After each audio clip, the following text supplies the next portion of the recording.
March Madness is here, and of course the fever has spread to the News 10 staff. Rondrell Moore checked out some of the ways we're picking our winners.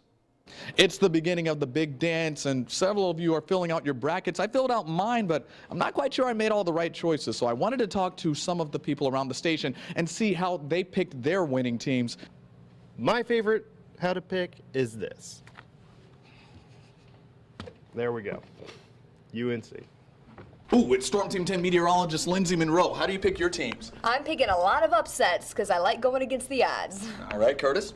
I'm more of a fan of the Indiana teams and the Big Ten teams. UNC. There's no relationship closer in the newsroom than a co-anchor and his co-anchor, so Brittany, how do you pick your teams? I usually rely on my husband to just make my bracket for me, and then I hope for the best, and then if it's wrong, he has to pay for it later. Tar Heels.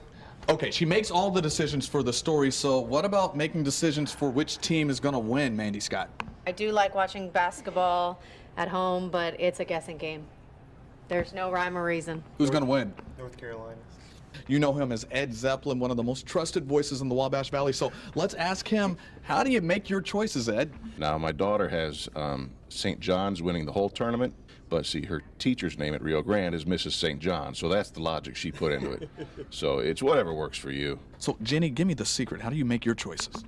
Well, it's pretty touchy, but I just sit down with a piece of paper and I go, that looks good.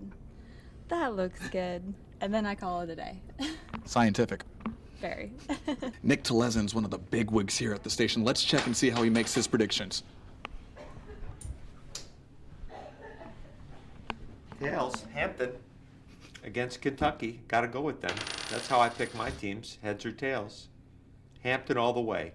Let's check on our general manager, Todd Weber, and see what he does to make his picks.